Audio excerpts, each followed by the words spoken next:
that we get plenty of time with all of you. So we are going to get started. Thank you for joining us today for this presentation about HB 3372 and its new opportunities and impacts on domestic well usage here in Oregon. My name is Alice Morrison, and I'm with Friends of Family Farmers. We are a farmer technical assistance and advocacy group who had a big hand in bringing about these changes along with the community of farmers and small agricultural producers that we represent. Friends of Family Farmers, this is our mission statement. You can see that up there. But we represent about 1,600 small farms across the state. We tend to represent small and mid-sized, highly diversified local market farmers. So the kind of folks that you meet at farmers markets who do CSAs and folks who tend to be on the smaller side of production and are not just growing one thing. They're growing a diversified array of everything available. So we, in addition to our advocacy work, we run two programs that I want to make sure you all are aware of. We run the Oregon Pasture Network, which is a community of practice and educational space, as well as a marketing platform for pasture-based livestock producers. So if there's any pasture-based livestock producers on the call who want to be part of a community with like-minded farmers and receive a little bit of extra marketing through our product guide and through some of our promotions that we do for our members, please go over to OregonPastureNetwork.org and think about applying for membership. We also run the Oregon Farm Link here in our great state. Many states have farm links, but we run the one here in Oregon. It's a land access platform. So it started off over a decade ago as just a place for you to list yourself as a land seeker or a land holder. But now we also offer the Navigate program, which is one-on-one technical assistance for land seekers. So if you are ready to start your farmland access journey and you would like to help get some case management for your land search, go on over to OregonFarmLink.org and check out the Navigate program. We're always accepting applications on a rolling basis. So yeah, and then in addition to these programs where we help farmers very directly with some technical problems they may be having, we do farmer-led advocacy work here in Oregon. So we work on issues at the state level on behalf of the farmers that we represent. Every 2 years, we go through a policy setting process. We're about to start again in January, so look out for our biannual survey and focus groups, and that's how we determine what we work on for the next 2 years. And this issue came up in that process. So, oops. First of all, we want to level set with what is the current law right now and why we decided to make some changes. So, since 1955, everyone in the state has had to have a water right to grow crops for sale at any scale. That is not a new law, and it's been on the books for quite a while. And the water rights are granted and managed by the Oregon Water Resources Department, or OWRD. That's the state agency in charge of this aspect of the law and making sure that folks are in compliance. And water rights are tied to the property, not to the owner of that property. So if you yourself were using a water right at one property, if you move properties, you don't get to take that with you. It stays on the piece of land. And all of these things are important for the way that we think about this moving forward. There will be more information on this when we hand it over to Jake Johnstone from OWRD, but just as a preliminary aspect, we would encourage everyone to go over to OWRD's website and look up your property on the water rights information system to make sure that you understand the situation on your property, what types of wells and rights you have, because this has been on the books for a very long time here in Oregon. And according to the law as it currently stands in November of 2025, we're going to talk about changes coming in January of 2026. But the current exemptions, which means what you can use your domestic exempt well for, domestic wells, often called exempt wells, are not exempt from all regulation. They simply are exempt from requiring a water right for these specific uses. So what you can do with your exempt domestic well, currently you can have a half-acre non-commercial garden. You can also use 5,000 gallons per day for a single commercial or industrial use, as long as that is not irrigation. So these two things combined led to some confusion out in the world about you were allowed to grow things on a half acre. You're allowed to have a non-commercial garden for yourself or for your family. You're allowed to share if no money was exchanged, and you were also allowed to do some commercial activity on your property using up to 5,000 gallons per day. But those two things are not allowed to overlap under current law.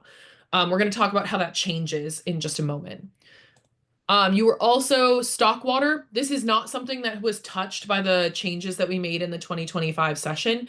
Stock water is for animals to drink, and there is currently no restriction on the amount of stock water that you can use from a domestic exempt well, unless you have a CAFO permit, in which case you are limited to 12,000 gallons per day. But you would definitely know if you had a CAFO permit because they are pretty laborious to receive, and they tend to be for larger operations. So stock water, you are still allowed to use stock water so that your animals have enough to drink. I will note that the stock water exemption only applies to water for animals to consume, not for irrigating their pasture. So keep that in mind as we move forward. You are allowed to have 15,000 gallons per day for domestic usage. So like your drinking water, your family's drinking water, running appliances, doing your washing, your cooking, your cleaning, that kind of thing. That was not changed at all in this current in the law we're going to talk about today that was passed in the 2025 session. Also, watering of school grounds is something that's currently allowed. And that also does not change. So if you are a school, you have special ability to water up to 10 acres. This is usually for like sports fields and recreational area for the students of the school. That is not being changed by this law either. And fire suppression emergencies, please listen to your local fire authorities. And if there is an emergency where you need to suppress fire, you are allowed to do that with your domestic well. So keep that in mind. We did not change anything about that. These two, this half acre non-commercial garden and the 5,000 gallons per day for a single commercial use, these are the two exemptions that we're going to be talking about as we move through the presentation. Okay, so why did this become a big deal in the last 18 months? If the law has been on the books since 1955, and that has been the law and has been unchanged since 1955, why did this become such a big deal in the last 18 months? And why did we hear so much more about it? Well, in response to, people are paying more attention to this topic because of ongoing droughts, water scarcity, and the fact that we have been working within the current law in the water allocation system that was, designed almost well, in some cases more than a century ago. But that system has chugged along as it has, and now on the books, there are very few places where they're granting new water rights. So that, coupled with drought and all of the other changes brought about by climate change, the department had some new approaches to compliance in 2023 and 2024 that raised the profile of this issue. I want to repeat that the agency is obligated to act within the current law, and this has been the law since 1955. So it was not a new initiative, it's just a new approach to compliance during that time. And is our shared responsibility to manage water resources responsibly. So we wanted to find a solution to what we were seeing as the problem when folks were saying, oh, hey, like this has been common practice in my community for years, and we're not having any ill effects. We're within these other exemptions, but there were some inconsistencies there. So we wanted to find a responsible way to move that conversation forward and allow more folks to grow food here in Oregon without upsetting the balance of resource management. Excuse me. So we enacted some legislative change with the help of all of you and many people from our community. I see some very familiar faces on the call, so happy to see you all. And we enacted some legislative change in the 2025 legislative session in Salem this year. And this was a priority for us. So as I said before, we identify our priorities through our farmer focus groups and our biennial survey process. And this rose to the top of something that was very important to our farmers, that we found that we could make change on right now, and that we could agree on the right solution to move forward. So this went through our policy prioritization process, and I really just want to emphasize in that we take direction from all of you. And so if there's something in your community or that's keeping your farm from thriving or keeping you from bringing more food to your community, we want to know about it. And we are starting our biennial policy creation process again in January of 2026. So look out for emails from us regarding our survey and our focus groups. And that is an incredibly important process for us, because we want to make sure that we are working on what is the clear and present threat or opportunity to the folks that we serve. So I know that there's a lot of surveys out there. There's a lot of folks asking you to attend focus groups, but this is really an example of where we asked folks what was going on, and then we made direct change based on that information. So I want to assure you that if you participate in one of those focus groups, it doesn't go into a drawer and is never looked at again. Your voice really matters there, because we would not have had the ability to take up this issue if we didn't have such clear and robust support from the community. So thank you so much to those who got involved, and you're the reason this happened.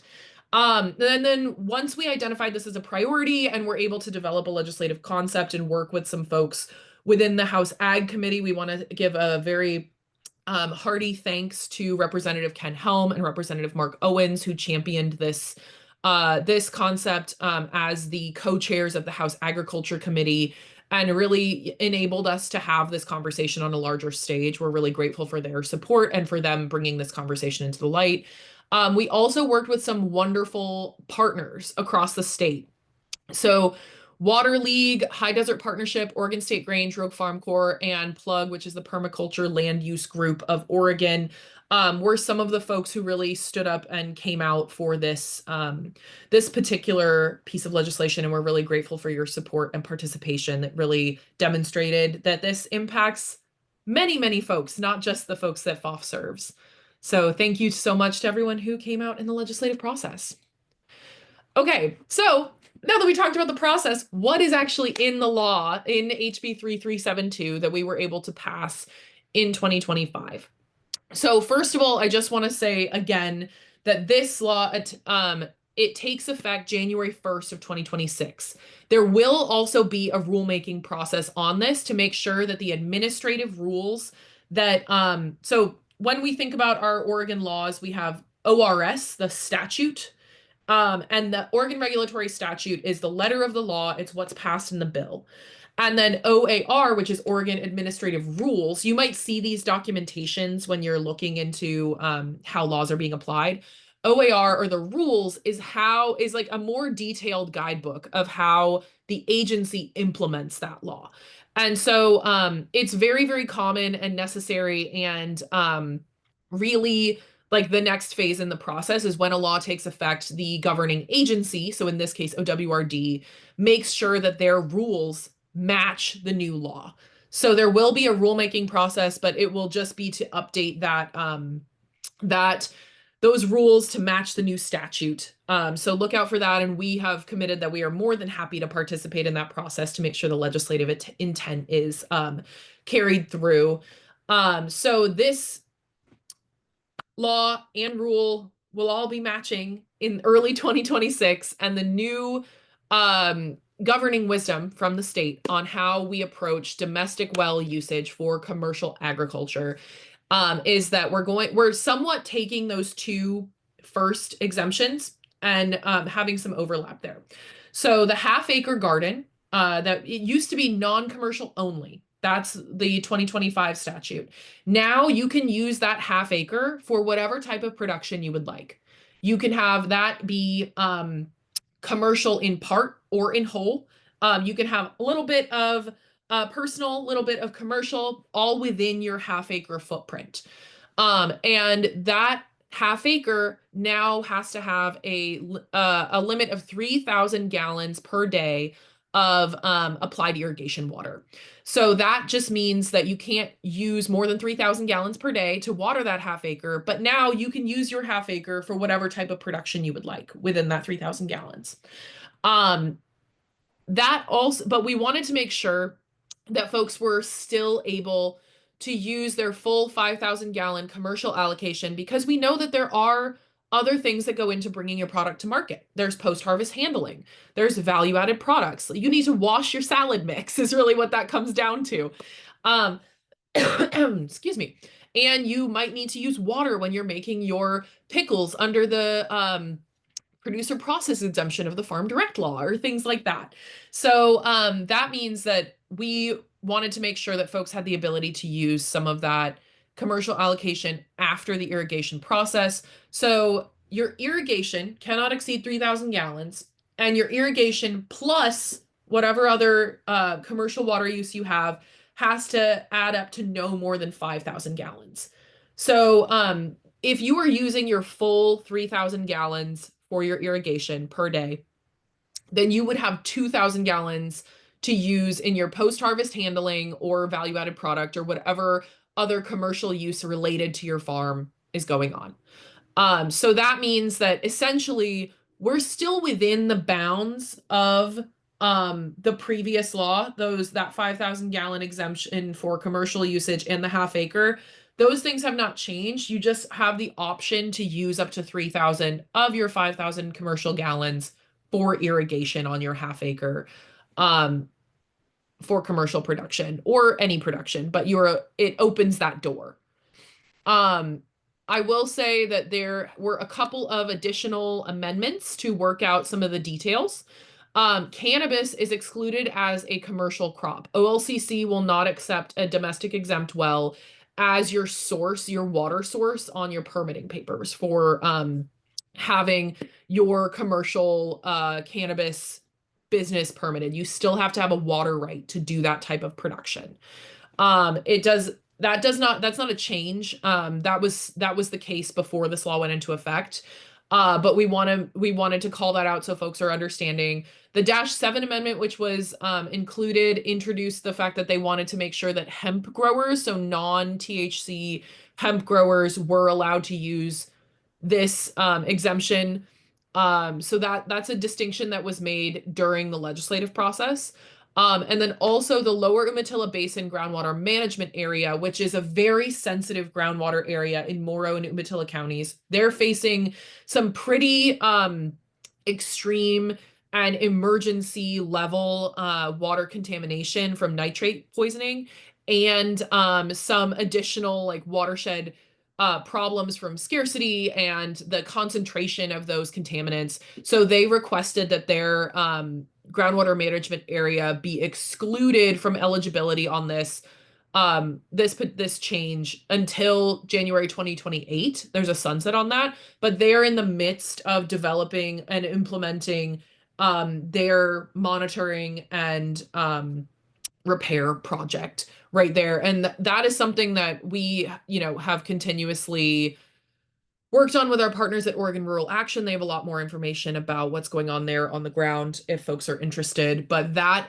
area, because it is so sensitive, they asked that they not have a new factor introduced in terms of this type of use. And that was approved during the legislative process. So just to recap, I know I did a lot of talking here, but half acre can be used for commercial or personal production. Still just a half acre, not a half acre for commercial and a half acre for personal, 1/2 acre total. And you can use up to 3,000 gallons per day to irrigate that. You can use your irrigation plus your other commercial usage. That includes post-harvest handling and value-added products, adds up to 5,000 gallons per day. You cannot grow licensed cannabis with this exemption, and it does not apply in the lower Umatilla Basin groundwater management area. That's the bones of this change that we're seeing. No other exempt uses are being changed or touched by this piece of legislation. So everything else in the exemptions remains the same. Stock water is the same, domestic use is the same, all of those kinds of things. So that is the new changes that we were able to work on with the support of all of you all. So how much water are we talking about? like I said, 3,000 gallons per day. And OSU's crop science program recommends it for annual vegetable production. So all of those like tomatoes, peppers, things that, happen on an annual basis. They recommend 1 inch of water per week in high season. So that's kind of the upper limit of what you're doing. So 3,000 gallons per day over a half acre. If you were doing 1 inch for the entire half acre, you would not quite touch 3,000 gallons. So if you're doing annual veg production on your entire half acre, this would be enough water to do that. There are other types of production, if you have perennials, if you're doing nursery stuff, there's other um, calculations that need to be made. Some crops, especially like tree crops, I don't know, could have a higher water need, but annual veg is something that we wanted to definitely accommodate. So there's some math that went into that 3,000 gallon number. And again, beginning January 1st, 2026. All right. So I just want to emphasize that we are really, really, really grateful for all the folks on this call who told us exactly how the current law was harming them, stood up and said, hey, we would really like to find a responsible path forward, and who have been a part of our community actions, whether you came to the Capitol to speak in front of a committee, you sent a letter, you called your senator or representative, or you signed on to one of our sign-on letters. We really, really appreciate you. And this is just one example of a policy that would not have been changed if it wasn't for the community rising up for a reasonable solution. So I know that things can seem really set in their ways. It can feel like nothing will ever change. But this is an opportunity where when we came to this issue, we were told not to touch it. We were told that this is something that people have tried to change in the past, that it hasn't worked, that this is just too big of something to do, and that it was not going to work, and we shouldn't get people's hopes up. But because of the participation that we had from the community, we changed the law and we gave more opportunities to folks to grow food across Oregon. And we were able to find a reasonable solution. And we're really, really, really proud of that and proud of our community for stepping up in this way. So just to leave you with that, it's so important for you all, especially as rural people, as agricultural producers, to get involved in this policy work. And we would love to help you reach the people in power who need to hear from you. So thank you so much for that. We have an interview here. I believe we have time to show this interview with our community engagement director, Brittany Deming, and Lakshmi Tata, who is on the call today. Hi, Lakshmi, who is one of the farmers who stepped up in this campaign. And let me see if I can get the video to play correctly. Do we have sound? Yes, we do. Friends of Family Farmers is responsive to the community that we serve. That's why when farmers reach out to us and tell us that there's a problem, we immediately jump into action, researching the issue, talking to folks in community, and developing a solution. I'm Brittany Deming from Friends of Family Farmers. We're here with Lakshmi Tata from Edible Stories Market Garden. Can you tell us a little bit about your farm? Yeah, so Edible Stories Market Gardens was started by me and my husband in 2013. We are located in Helvetia in the Hillsborough area, and we grow vegetables on less than half an acre. We specialize in growing vegetables that are used in South Asian cooking mainly.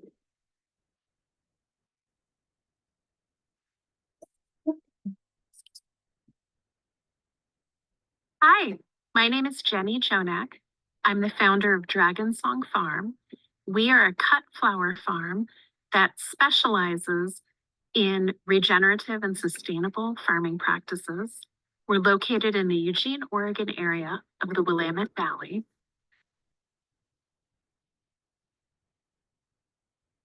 All right, Lakshmi. So what was the problem with the small farm irrigation with your farm?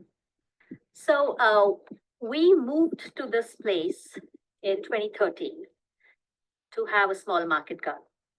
when we bought this property, which is zoned for agriculture and forest use, we weren't aware that we couldn't use a domestic well for having a commercial garden.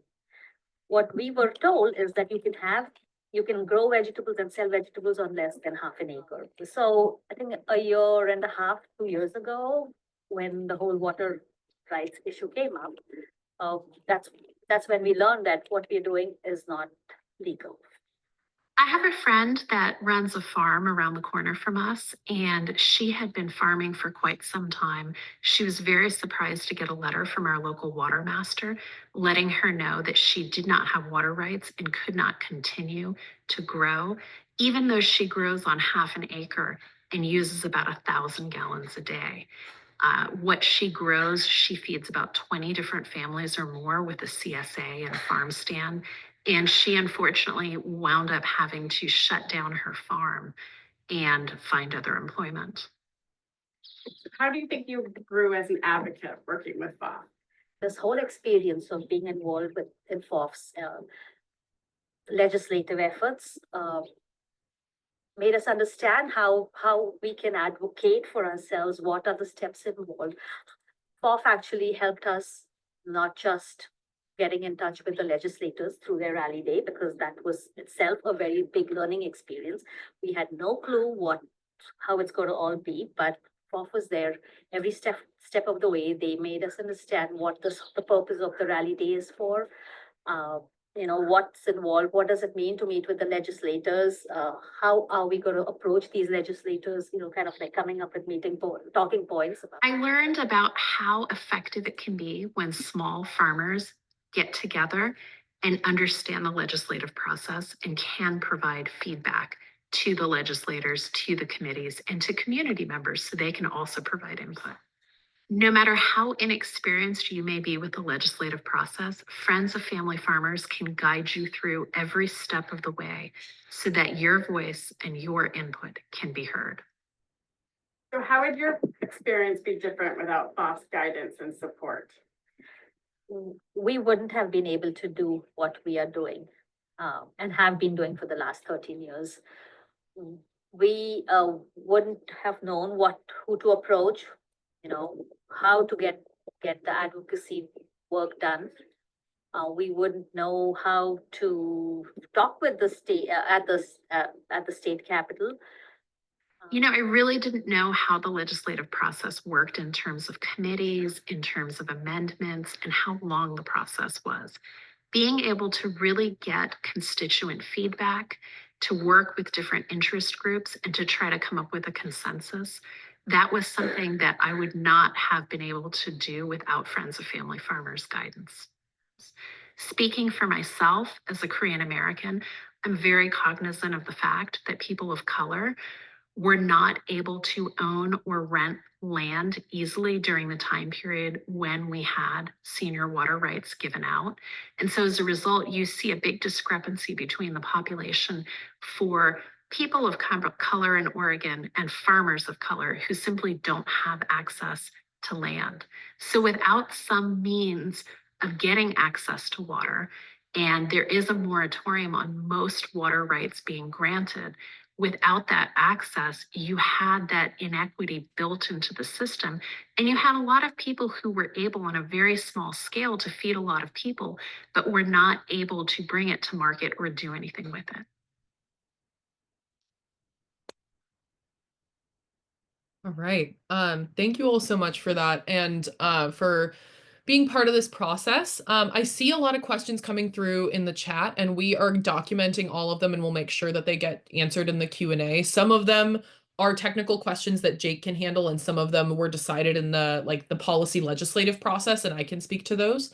So don't worry, your questions will be answered during the Q&A. I think that this is all that I have for you, and I'm going to hand it over to Jake Johnstone with OWRD to talk about the rollout of this these new laws and the new statute, and we're very excited. So Jake is the expert here, and I will hand it over to him. And Jake, do you want to share your screen, or do you want me to share your presentation? I think I can share. I tested it out. Hopefully I don't mess it up. Awesome. Well, take it away. All right, give me 1 second here. Okay,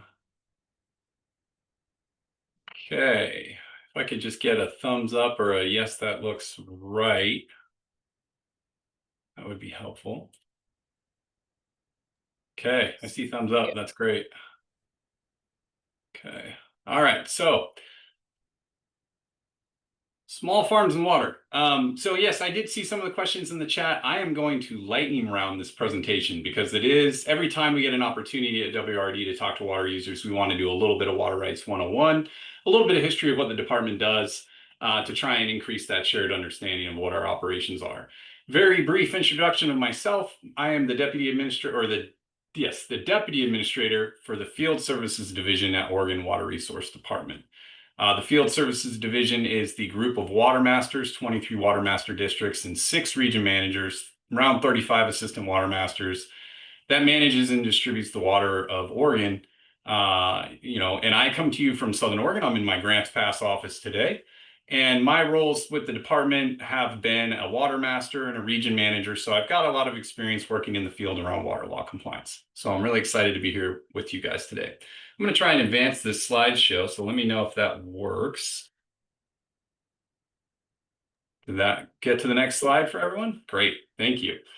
So real brief, the vision of the department is to assure sufficient and sustainable water supplies are available to meet current and future needs. And we do that through our mission, which is to serve the public by practicing and promoting responsible water management through two key goals: to directly address Oregon's water supply needs and to restore and protect stream flows and watersheds. This is really important, and I think it's kind of the overarching theme of what we do at WRD. And I think it's helpful too for this group's discussion. To be covered, brief history of water law, truncated Water Rights 101, and then House Bill 3372 in U. And then we'll talk about some responsible water management. And I'm going to try and save as much time as possible for questions because I know that's what people want. So waters of the state, all waters in the state of Oregon are a public resource. This is a ORS. As Alice mentioned before, we've got statutes and rules. ORSs are our Oregon Revised Statutes, 537-110. And as public resources in belonging to the public, we are the state agency charged with protecting that, shepherding that, regulating that kind of thing. So a brief history of Oregon's water laws. Okay, so we have the 1909 Doctrine of Prior Appropriation. As I've worked with a lot of people who are transplants to Oregon, I'll just kind of reference that we have kind of an eminent domain kind of natural resource law on the East Coast. And on the West Coast, primarily as a result of the Colorado River Compact, and Western water law was kind of grown out here. So in the state of Oregon, we have the 1909 Water Code, which really just gave this jurisdiction over this natural resource to the then state engineer's office before it became WRD. 1955, we were ahead of California in wanting to address through regulation groundwater. So thankfully we got there a little earlier than our friends to the south. That was the Groundwater Act, and as Alice mentioned there before, that was when groundwater rights became a thing. We did have water rights prior to that, and I'll touch on that a little bit, but really groundwater regulations beefed up then. 1975 is the creation of WRD as we currently know it. And 1985 is the Water Resource Commission, which is a body that sits kind of above the agency, which we give reports to, and we kind of go over possible rule amendments and changes with them. And 1987 is a big one too. That's the In-Stream Water Rights Act. That was the time when it became necessary for fish flows to be protected, for in-stream water rights to be created. And that became one of the regulatory responsibilities of our agency. In 1996, the well ID tags are required. Now, I wanted to highlight that here for folks because we are talking groundwater. We're talking use out of your domestic wells. We did not have a very robust identification system in place prior to 1996 and the 1980s. We do have a website, which I will be sharing some links in the chat here in a little bit, where you can look up well logs. You can try and find more information on the well that you have on your property. That's helpful for us for tracking purposes, and it's helpful for you too to understand a little bit more about your well construction. So the water code. I've got a lot of slides here on water code and these building blocks of water law, but I'm going to move through them quickly. And if someone wants to ask me more questions about them later, that is totally fine. We can do that. So really 4 components of it: beneficial use without waste, priority date, appurtenancy, and it must be used. And so beneficial purpose without waste. Really, we have a number of different uses that are defined in our administrative rules around what water rights are granted for. You've got the irrigation, domestic, municipality, those kinds of things, industrial as well. Priority date. This cute little infographic comes from our previous Water Rights in Oregon handbook, which I was going to share in the chat. Let's see if I still have that up. Nope. I'll get it there in just one second. But it really gives you an idea of how priority works in a very simplistic way. And it's really intended to try and protect water rights so that the senior water rights can get access to their water when it's needed in order for them to do their on-farm planting and irrigate throughout the season. And then how regulation would work as a result of this is the water master's office may get a call for water, which basically means I'm a senior user on a system. I'm not getting the flow I'm required for my water rights. So they call the water master goes out, validates that there's not enough water there, and then would address it with upstream junior users. So that leads to a regulation where we would shut off junior users until that right has been met. Also important to highlight, and I think this might come up later in discussion, sometimes when regulation occurs is also when we go around and we investigate illegal use, because that's part of our workflow, right? We want to make sure that there's enough water there. And sometimes that's curtailing junior water rights, and sometimes it's addressing illegal use. Let's see. Appurtenancy. This checkerboarded monstrosity is a snapshot of our water rights mapping tool. And really what you're seeing there is you're seeing that we have shapes associated with different water rights. I will note that our water rights mapping tool has got a big disclaimer on it because some water rights that are very old are very poorly mapped. We do the best we can to try and provide you with some information that may be helpful when you're interested in property transactions or modifying a water right. But really the appurtenancy stays with the land. It doesn't move with the owner. It's for the land. It's the water right. And land can get broken up over time, right? 100 acres get subdivided. And so now there are little portions of a water right. Must be used at least once every 5 years. And so that's part of your water right.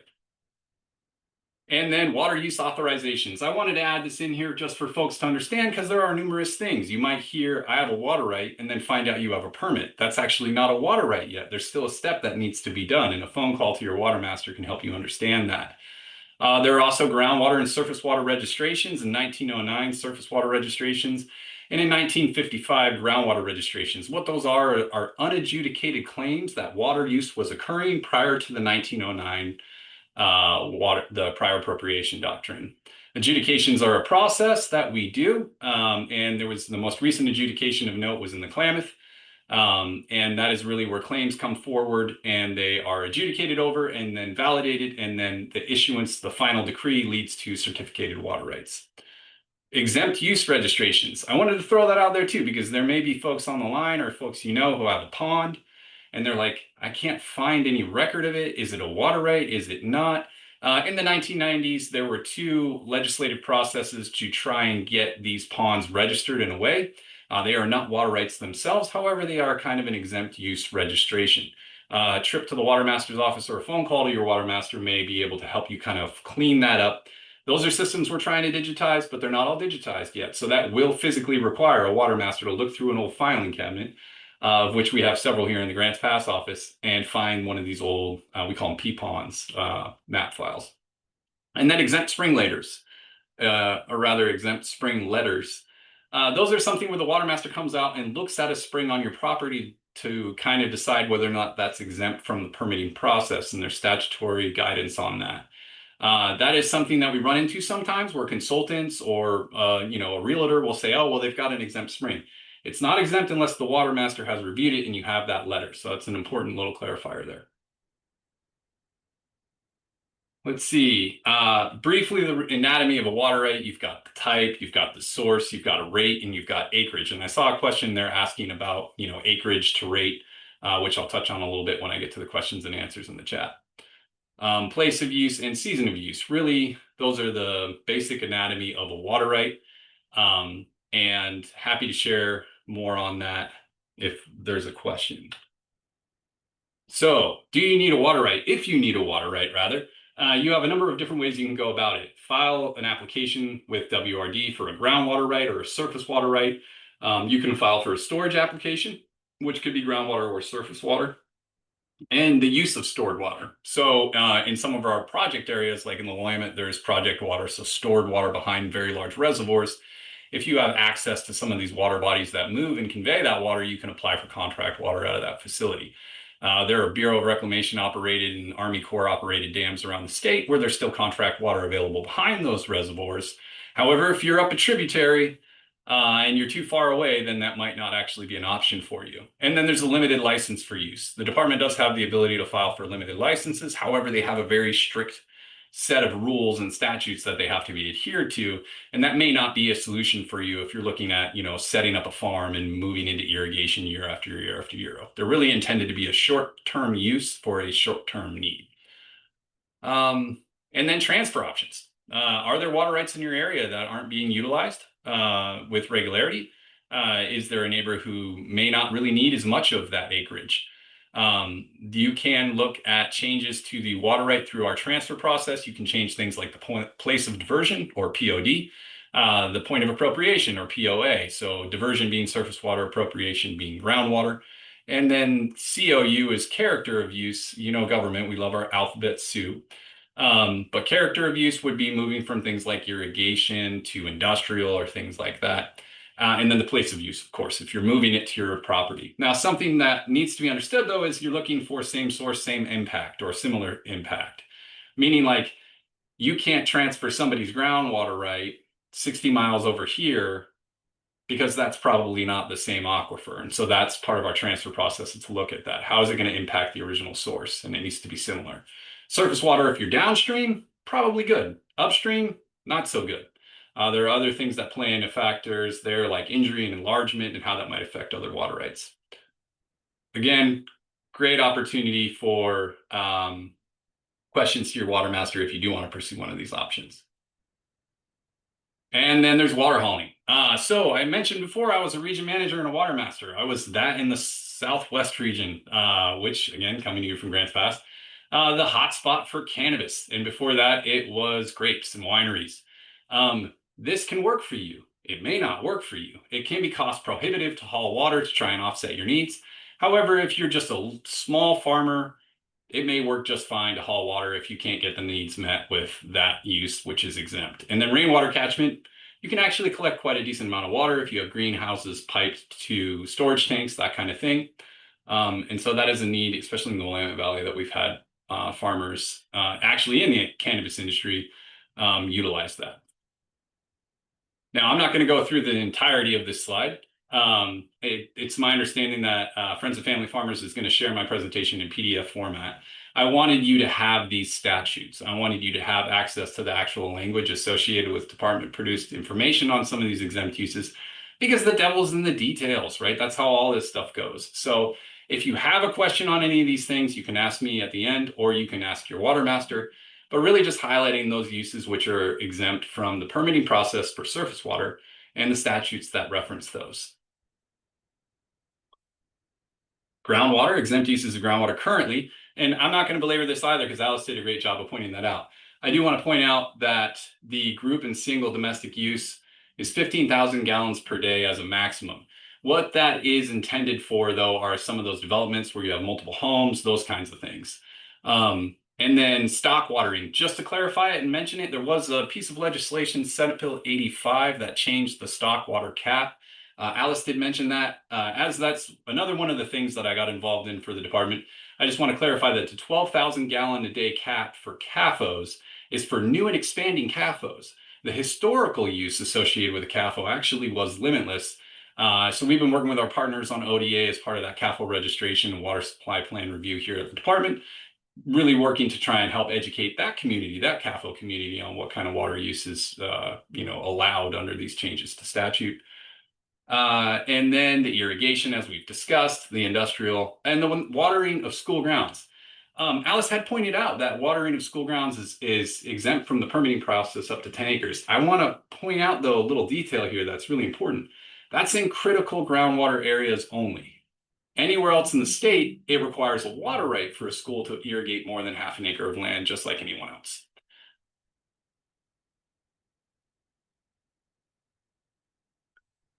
And then the changes. If you're like me, I like to see the legal language in front of me, and I like it, bolded out so that I can just kind of like really look at it and see the specific language. We have discussed it, as Alice pointed out, but not exceeding 3,000 gallons a day, combined with the commercial 5,000 gallons a day. And then the further the Senate bill and the statute goes into explaining the language and the changes, and then they defined commercial garden, which is important because it wasn't really defined as much before. And so it was up to some discussion. And then I wanted to clarify another component of the cannabis part of this. The 571-281, that's the ODA hemp registration process. The other thing here too, though, that should be noted is that medical cannabis is registered with the medical marijuana program. Is still allowed and has been allowed as long as it doesn't exceed half an acre and it doesn't opt into the commercial industry. OLCC has an avenue for people to do that. And so I just wanted to clarify that medical farmers that are small still don't have to file for a water right for something that's not being commercially sold, bartered, or traded. I'm going to move through these because I don't know that they're necessary given the fact that we've discussed this twice. And I want to save time for questions. There is meters in this photo. That's a totalizing flow meter, which can be a helpful tool for monitoring your water use. And then some clarifiers that may address some of the questions in the chat. So a static total combined 1/2 acre in area annually. We do not look and parse out wetted rows or specific areas unless there's a pretty obvious delineation between the two. Like you've got a road here. Obviously, that's not. But if you have a 3-foot walk space between wetted rows, we're just going to measure the entirety of the irrigated area. Greenhouses will be measured by square footage, just to be helpful. That's kind of how we would look at it.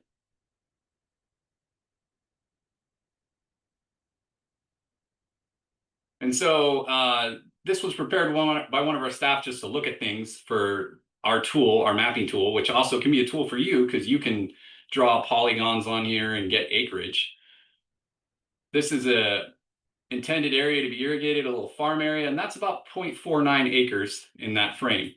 You add the lawn and you get to 0.81 acres. And Alice noted that it's the combined total. You only get the half acre, regardless if it's commercial irrigation or personal irrigation, it is just a half acre. It's not an additional half acre.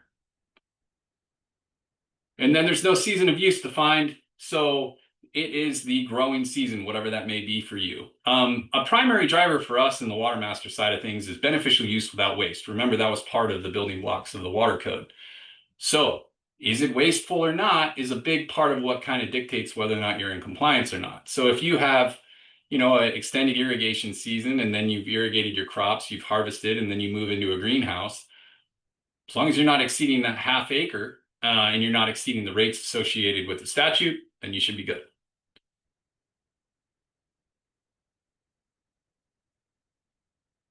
So there are regulations that can happen in a time of shortage, even for domestic wells under the exempt use. However, to my knowledge, that's not something that we've really gone to, haven't had that need to.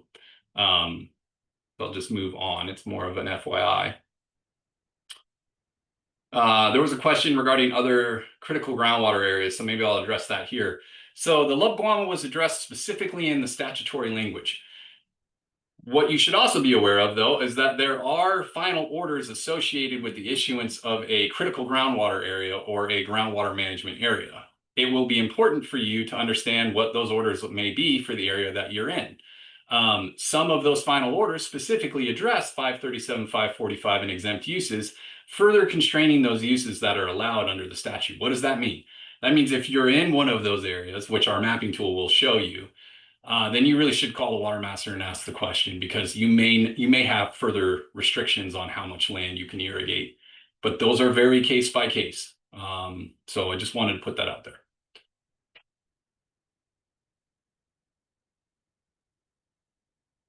Okay, so responsible water management of water.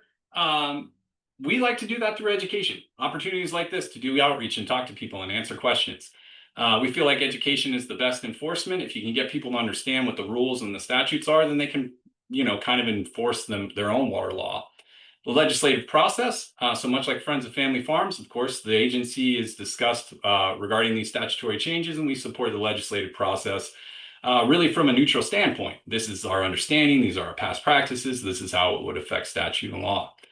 We have a planning, collaborating, and investing section that does a lot of big projects with water users.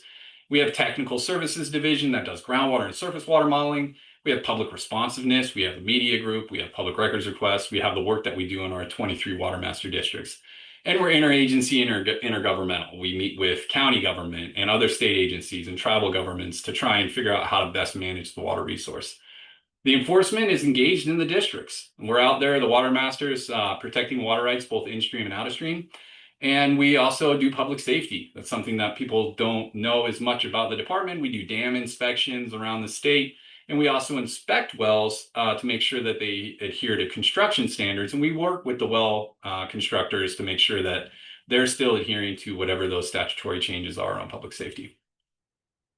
And really just a compliance to water use authorizations and water use around the state. So stewardship. I Googled this last night because I was like, what does Google say stewardship is? And it's the responsible use and protection of the natural environment through conservation and sustainable practices. I mean, conservation, management, that's us, right? Sustainable practices, that's you. That's the farming community. That's your opportunity to really work on your on-farm efficiencies, monitor your water use. You can do that through the voluntary installation of meters if you want to know how much you're doing to certain areas year after year and monitor those trends. If you're like me and kind of a water nerd, I'm really excited that, spoiler alert, for Christmas, my family's going to get me a little weather station for the home, and I'm excited to collect more data. Whenever the pump company comes out, I'm hounding them for what my levels are. Getting a really good relationship to your water consumption and your use on site can really be helpful for planning and its stewardship. So, responsible use is compliance, beneficial use without waste, adherence to rule and statute, metering and monitoring, and don't exceed your allowed use by volume, acreage, or use. And then the water master districts, Again, I think I put it in the chat, some links, but there's a Find My Water Master page and you can figure out who they are. For the Northwest, these are the folks up there. And now you can ask me any questions.